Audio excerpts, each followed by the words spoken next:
जय हिंद प्यारे साथियों। मैं आपका प्यारा साथी अखिलेश यादव। मैं आप सभी का इस प्यारे से प्लेटफॉर्म पर फिर से एक बार स्वागत करता हूं।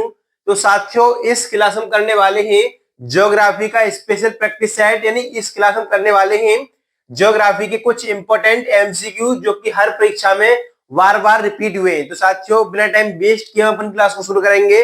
और जिस भी साथी ने अभी तक चैनल को सब्सक्राइब नहीं किया है वो चैनल को सब्सक्राइब करके बेल आइकन ऑन कर लेंगे, जिससे कि आपको सभी क्लासेस की नोटिफिकेशन टाइम के साथ मिलती रहे। तुम्हारा पहला क्वेश्चन है निम्न में से कौन लक्षद्वीप समूह का दक्षिणतम भाग है? ऑप्शन नंबर ए है अमीनी, ऑप्शन नंबर बी है कवरती, ऑप्शन नंबर सी है बित्रा, ऑप्शन नंबर डी है मिनिकॉय। तो सभी साथी जवाब देंगे कि इसका करेक्ट आंसर क्या हो जाएगा। क्वेश्चन था कौन लक्षद्वीप समूह का दक्षिणतम भाग, क्या दक्षिणतम भाग हमसे पूछा गया है, तो कौन सा हो जाएगा?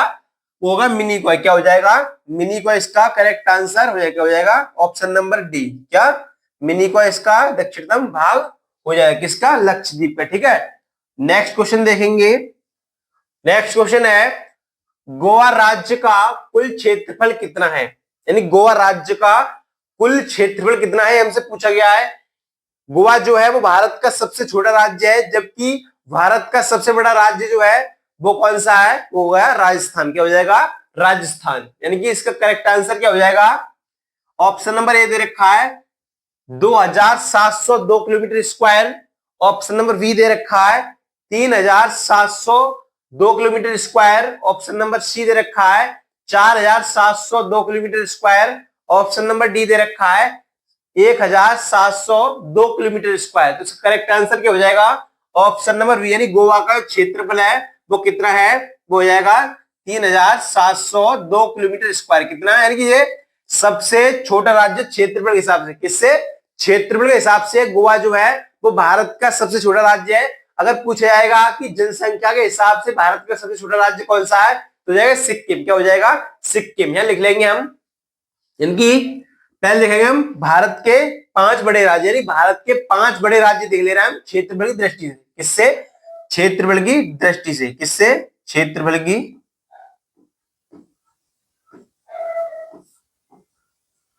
की दृष्टि से। दृष्टि से भारत के 5 बड़े राज्य। ठीक है, कौन कौन से? पहला है राजस्थान। क्या हो जाएगा? राजस्थान। उसके बाद क्या है? उसके बाद हो जाएगा मध्य प्रदेश। क्या हो जाएगा? मध्य प्रदेश। नेक्स्ट क्या हो जाएगा? नेक्स्ट हो जाएगा महाराष्ट्र। क्या हो जाएगा? महाराष्ट्र। चौथे नंबर पे क्या आ जाएगा? चौथे नंबर पे आएगा उत्तर प्रदेश। क्या आ जाएगा? उत्तर प्रदेश। क्या आ जाएगा? उत्तर प्रदेश। उसके बाद 5वें नंबर पे आएगा गुजरात। क्या आ जाएगा? गुजरात। क्या हो जाएगा? गुजरात। ठीक है, यानी कि भारत के 5 बड़े राज्य जो कि क्षेत्रफल की दृष्टि से यानी कि बड़े राज्य। ठीक है, कौन से? बड़े राज्य, क्षेत्रफल की दृष्टि से बड़े राज्य। ठीक है, लिख लेंगे बड़े राज्य। बड़े राज्य। ठीक है, बड़े राज्य। ठीक है, कौन कौन से? पहला राजस्थान, उसके बाद क्या है? दूसरे नंबर पे मध्य प्रदेश, तीसरे नंबर पे दे रखा महाराष्ट्र, नेक्स्ट था उत्तर प्रदेश, और 5वें नंबर पे है गुजरात। क्या है? गुजरात। अगर पूछा जाए कि भारत का जनसंख्या के अनुसार सबसे बड़ा राज्य कौन सा है, वो हो जाएगा यूपी। क्या हो जाएगा? यानी कि उत्तर प्रदेश जो होगा वो जनसंख्या के हिसाब से सबसे बड़ा राज्य। कौन सा? यूपी जो है वो जनसंख्या के हिसाब से सबसे बड़ा राज्य है। लिखेंगे जनसंख्या के आधार पर, या जनसंख्या के आधार पर सबसे बड़ा राज्य कौन सा? उत्तर प्रदेश। कौन सा? उत्तर प्रदेश। सबसे बड़ा राज्य कौन सा है? यूपी यानी उत्तर प्रदेश, बड़ा राज्य। ठीक है, और सबसे छोटा आपको बता ही दिया था। सबसे छोटा कौन सा है जनसंख्या के अनुसार? हो जाएगा सिक्किम। ठीक है, यानी कि एक बार देखेंगे फिर से। क्षेत्रफल की दृष्टि से बड़े राज्य राजस्थान, मध्य प्रदेश, महाराष्ट्र, उत्तर प्रदेश, गुजरात। ने आपको ये क्रम याद रखना है। ठीक है, अगर पूछा जाए कि मतलब क्षेत्रफल की दृष्टि से भारत का सबसे बड़ा राज्य कौन सा है, वो है मतलब जिला कौन सा है, तो जिला हो जाएगा कच्छ, जो कि कहां पर है? गुजरात में। कहां पर? गुजरात में। और अगर पूछा जाए कि उत्तर प्रदेश का क्षेत्रफल की दृष्टि से सबसे बड़ा जिला कौन सा है? वो है लखीमपुर खीरी। कौन सा? लखीमपुर खीरी साथियों है। नेक्स्ट क्वेश्चन देखेंगे। नेक्स्ट क्वेश्चन है, भारत का सबसे बड़ा केंद्र शासित प्रदेश कौन सा है? ऑप्शन नंबर ए है गोवा, ऑप्शन नंबर बी है अंडमान और निकोबार द्वीप समूह, ऑप्शन नंबर सी है पुडुचेरी, ऑप्शन नंबर डी है चंडीगढ़। तो सभी साथी बताएंगे इसका करेक्ट आंसर क्या हो जाएगा। अगर पूछा जाएगा कि मतलब जो भारत का सबसे बड़ा केंद्र शासित प्रदेश कौन सा है, तो वो हो जाएगा लद्दाख। क्या हो जाएगा? लद्दाख। लेकिन हमें यहाँ पर क्या आंसर देना है? वो ऑप्शन के अकॉर्डिंग देना है। क्या? जो ऑप्शन दे रखे हैं उसी के अकॉर्डिंग देना है। तो इसमें से सबसे बड़ा राज्य मतलब केंद्र शासित प्रदेश क्या हो जाएगा, यानी यूनियन टेरिटरी क्या हो जाएगा? तो हो जाएगा अंडमान और निकोबार। क्या हो जाएगा? अंडमान निकोबार द्वीप समूह। ठीक है, यानी कि किसके अनुसार है ये सबसे बड़ा केंद्र शासित प्रदेश? तो अंडमान निकोबार। अगर पूछा जाए कि मतलब भारत का सबसे बड़ा केंद्र शासित प्रदेश कौन सा है, तो हो जाएगा लद्दाख। लेकिन यहाँ पर ऑप्शन के अनुसार में आंसर देना है। क्या? ऑप्शन के अनुसार देना है। ठीक है, और राज्य तो भी देखे थे हमने, कौन सा सबसे बड़ा? वो था राजस्थान। क्या था? राजस्थान। ठीक है, नेक्स्ट क्वेश्चन देखेंगे। नेक्स्ट क्वेश्चन है, निम्न में से कौन गोवा में एक समुद्र तट है? ऑप्शन नंबर ए है कुडले, ऑप्शन नंबर बी है मरीना, ऑप्शन नंबर सी है पालोलेम, ऑप्शन नंबर डी है वर्काला। तो सभी साथी बताएंगे इसका करेक्ट आंसर क्या हो जाएगा। करेक्ट आंसर होगा इसका वो हो जाएगा ऑप्शन नंबर सी। क्या हो जाएगा? पालोलेम। क्या हो जाएगा? पालोलेम। ठीक है, यानी कि इसका correct answer option number C हो जाएगा। अभी मैंने आपको बताया था कि मतलब सबसे बड़ा केंद्र शासित प्रदेश कौन सा था? वो था लद्दाख। और अगर पूछा जाए कि सबसे छोटा कौन सा है, वो हो जाएगा लक्षद्वीप। क्या हो जाएगा? लक्षद्वीप जो है भारत का सबसे छोटा केंद्र शासित प्रदेश है। क्या है? यूनियन टेरिटरी है। ठीक है, नेक्स्ट क्वेश्चन देखेंगे। नेक्स्ट क्वेश्चन है, रामेश्वरम शहर किस राज्य में है? ऑप्शन नंबर ए है केरल, ऑप्शन नंबर बी है कर्नाटक, ऑप्शन नंबर सी है Andhra Pradesh, option number D है तमिलनाडु। तो रामेश्वरम जो है वो कौन से राज्य में है? यह है तमिलनाडु। कहां पर? तमिलनाडु राज्य में रामेश्वरम शहर या सिटी स्थित है। ठीक है, यानी ऑप्शन नंबर डी जो होगा इसका करेक्ट आंसर हो जाएगा। क्या हो जाएगा? Option number D. ठीक है, यानी कि ऑप्शन नंबर डी हम अपना करेक्ट आंसर लगा देंगे। ठीक है, नेक्स्ट क्वेश्चन है। नेक्स्ट क्वेश्चन है,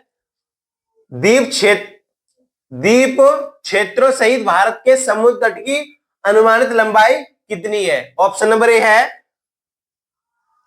5516.6 किलोमीटर, ऑप्शन नंबर बी है 11,516.6 किलोमीटर, ऑप्शन नंबर सी है 9,516.6 किलोमीटर, ऑप्शन नंबर डी है 7,516.6 किलोमीटर। सभी साथी बताएंगे इसका करेक्ट आंसर क्या हो जाएगा। यानी ऑप्शन नंबर डी जो होगा इसका करेक्ट आंसर हो जाएगा। यानी कि हमसे पूछा गया था कि द्वीपों सहित मतलब भारत के समुद्र तट की अनुमानित लंबाई कितनी थी? वो थी कितनी? मतलब 7,516.6 किलोमीटर। ये पुराना आंकड़ा है, लेकिन अब गृह मंत्रालय के अनुसार नया आंकड़ा भी आ चुका है। अगर पूछा जाए कि ओनली मतलब जो मेन बाउंड्री वो कितनी है, तो हो जाएगी 6100 किलोमीटर। कितनी? 6100 किलोमीटर। ठीक है, 6100 किलोमीटर ये मेन बाउंड्री है।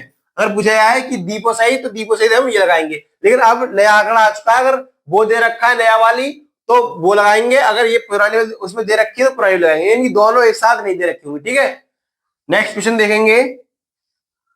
अंडमान और निकोबार द्वीप समूह में डॉट डॉट डॉट द्वीप शामिल है। यानी कितने द्वीप अंडमान और निकोबार में शामिल है? ठीक है, ऑप्शन नंबर ए है 372, ऑप्शन नंबर बी है 472, ऑप्शन नंबर सी है 572, ऑप्शन नंबर डी है 672। तो सभी साथी बताएंगे इनके अंडमान और निकोबार जो द्वीप समूह है उसमें कुल कितने द्वीप हैं? तो 572 जो होगा इसका करेक्ट आंसर हो जाएगा। कितने?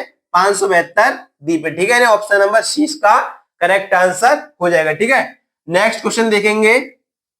नेक्स्ट है, एक लोकप्रिय पर्यटन स्थल हैवलॉक द्वीप कहां स्थित है? ऑप्शन नंबर ए है गोवा में, ऑप्शन नंबर बी है लक्षद्वीप में, ऑप्शन नंबर सी है अंडमान व निकोबार द्वीप समूह में, ऑप्शन नंबर डी है केरल में। तो सभी साथी बताएंगे जो हैवलॉक द्वीप है वो कहां पर है? ये हो जाएगा कहां पर? अंडमान व निकोबार द्वीप समूह में। ठीक है, ऑप्शन नंबर सी जो होगा इसका करेक्ट आंसर वो क्या होगा? Option number C. ठीक है, नेक्स्ट क्वेश्चन है, निम्नलिखित में से कौन सा भारत में सबसे बड़ा नदीय द्वीप है? ऑप्शन नंबर ए है द्वीप द्वीप, ऑप्शन नंबर बी है गुंडू द्वीप, ऑप्शन नंबर सी है दिवेर द्वीप, ऑप्शन नंबर डी है माजुली द्वीप। क्या हो जाएगा? माजुली द्वीप। यानी इसका करेक्ट आंसर पूछा गया है भारत में सबसे बड़ा नदी द्वीप है वो कौन सा हो जाएगा? माजुली द्वीप। यानी ऑप्शन नंबर डी इसका करेक्ट आंसर लगा देंगे। ठीक है, ऑप्शन नंबर डी इसका करेक्ट आंसर लगाएंगे। ठीक है, नेक्स्ट क्वेश्चन देखेंगे। नेक्स्ट है, इनमें से कौन सा विश्व का सबसे बड़ा नदी द्वीप है? ये दोबारा से रिपीट हो गया ये तो कौन सा है? ये हो जाएगा माजुली द्वीप। क्या हो जाएगा? माजुली द्वीप। नेक्स्ट क्वेश्चन देखेंगे, विश्व का सबसे बड़ा नदी द्वीप माजुली किस नदी में स्थित है? यानी किस नदी पर स्थित है माजुली द्वीप? ऑप्शन नंबर ए है सतलज, ऑप्शन नंबर बी है ब्रह्मपुत्र, ऑप्शन नंबर सी है गंगा, ऑप्शन नंबर डी है कोशी। तो सभी साथी बताएंगे इसका करेक्ट आंसर क्या हो जाएंगे? ऑप्शन नंबर वी जो होगा इसका करेक्ट आंसर हो जाएगा।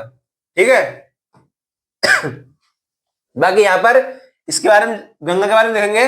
गंगा जो है वो भारत की राष्ट्रीय नदी है। क्या है? भारत की राष्ट्रीय नदी है। इसको राष्ट्रीय नदी का दर्जा कब मिला था? तो 4 नवंबर सन 2008 को गंगा को राष्ट्रीय नदी का दर्जा मिला था। और इसकी लंबाई कितनी है? 2525 किलोमीटर। कितनी? 2525 किलोमीटर। और ये भारत के 5 राज्यों में बहती है। और शुरू कहां से होती है? शुरू होती है उत्तराखंड से। उसके बाद मतलब फिर अपने कहां पर ये प्रवेश करती है? उत्तर प्रदेश में। ठीक है, नेक्स्ट देखेंगे, निम्नलिखित में से कौन सा द्वीप समूह बंगाल की खाड़ी में स्थित है? ऑप्शन नंबर ए है मेरू, ऑप्शन नंबर बी है मिनिकॉय, ऑप्शन नंबर सी है दीव, ऑप्शन नंबर डी है अंडमान और निकोबार। तो सभी साथी बताएंगे ऐसा कौन सा द्वीप है जो बंगाल की खाड़ी में स्थित है? हो जाएगा अंडमान निकोबार। क्या हो जाएगा? ऑप्शन नंबर डी इसका करेक्ट आंसर हो जाएगा। ऑप्शन नंबर डी इसका करेक्ट आंसर हो जाएगा। ठीक है, नेक्स्ट क्वेश्चन देखेंगे। नेक्स्ट है, निम्नलिखित में से किस द्वीप पर भारत का एकमात्र सक्रिय ज्वालामुखी स्थित है? ऑप्शन नंबर ए है साउंड द्वीप, ऑप्शन नंबर बी है वैरन द्वीप, ऑप्शन नंबर सी है इसमें द्वीप, ऑप्शन नंबर डी है वेले द्वीप। यानी ऐसा कौन सा ज्वालामुखी है जो सक्रिय है? ठीक है, तो वो कौन सा हो जाएगा? हो जाएगा वैरन द्वीप पर। कौन सा? वैरन द्वीप पर सक्रिय ज्वालामुखी है। ठीक है, ऑप्शन नंबर 20 का करेक्ट आंसर हो जाएगा। नेक्स्ट देखेंगे। नेक्स्ट है, भारत में सक्रिय ज्वालामुखी कहां पाए जाते हैं? ऑप्शन नंबर ए है अंडमान और निकोबार, ऑप्शन नंबर बी है लक्षद्वीप, ऑप्शन नंबर सी है गोवा, ऑप्शन नंबर डी है पुदुचेरी। यानी कि इसका करेक्ट आंसर होगा ऑप्शन नंबर ए। क्या हो जाएगा? अंडमान और निकोबार में सक्रिय ज्वाला एक्टिव वॉल्केनो पाए जाते हैं। क्या? एक्टिव वॉल्केनो पाए जाते हैं। ठीक है, नेक्स्ट क्वेश्चन है, भारतीय महासागर में सबसे छोटा द्वीप देश कौन सा है? ऑप्शन नंबर ए है मालदीव, ऑप्शन नंबर बी है श्रीलंका, ऑप्शन नंबर सी है मॉरिशस, ऑप्शन नंबर डी है मेडागास्कर। तो सभी साथी बताएंगे भारतीय महासागर में सबसे छोटा नदी द्वीप कौन सा है? हो जाएगा मालदीव। क्या हो जाएगा? ऑप्शन नंबर ए इसका करेक्ट आंसर हो जाएगा। ठीक है, नेक्स्ट क्वेश्चन देखेंगे। नेक्स्ट क्वेश्चन है, निम्नलिखित में से कौन सा एक पश्चिमी तट पर स्थित द्वीप है? ऑप्शन नंबर ए है पंबन द्वीप, ऑप्शन नंबर बी है एलिफेंटा द्वीप, ऑप्शन नंबर सी है पारीकोट द्वीप, ऑप्शन नंबर डी है श्री हरिकोटा द्वीप। तो सभी साथी बताएंगे इसका करेक्ट आंसर क्या हो जाएगा? ये ऑप्शन नंबर बी हुआ इसका करेक्ट आंसर। क्या हो जाएगा? यानी कि हमसे पूछा गया था कौन सा एक पश्चिमी तट पर स्थित द्वीप है, वो हो जाएगा एलिफेंटा द्वीप। ठीक है, नेक्स्ट क्वेश्चन देखेंगे। नेक्स्ट और इस क्लास का लास्ट क्वेश्चन, प्रायद्वीपीय शब्द का अर्थ है पानी से डूबा हुआ भूमि का एक टुकड़ा या घिरा हुआ। तो क्या हो जाएगा? प्रायद्वीपीय शब्द का अर्थ है पानी से घिरा हुआ भूमि का एक टुकड़ा। पानी से घिरा हुआ भूमि का एक टुकड़ा। ठीक है, क्वेश्चन थोड़ा मिसप्रिंट हो गया है। ये घिरा हुआ थोड़ा पहले आता बाद में कर दिया।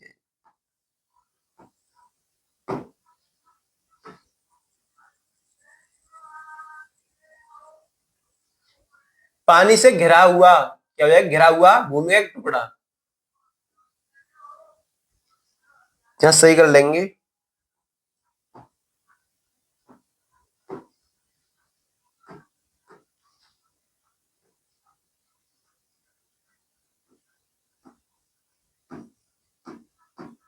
घिरा हुआ भूमि का टुकड़ा, तो क्या आएगा तीन तरफ से, यानी प्रायद्वीप क्या होता है, जो तीन तरफ से, मतलब तीन तरफ से भूमि का टुकड़ा होता है, पानी से घिरा हुआ होता है, उसे प्रायद्वीप कहते हैं। तो साथियों आज की क्लास आपको कैसी लगी, एक कमेंट सेक्शन जरूर बताना है, और एक प्यारा सा कमेंट जरूर करना है कि मतलब उससे मुझे मोटिवेशन मिलता है।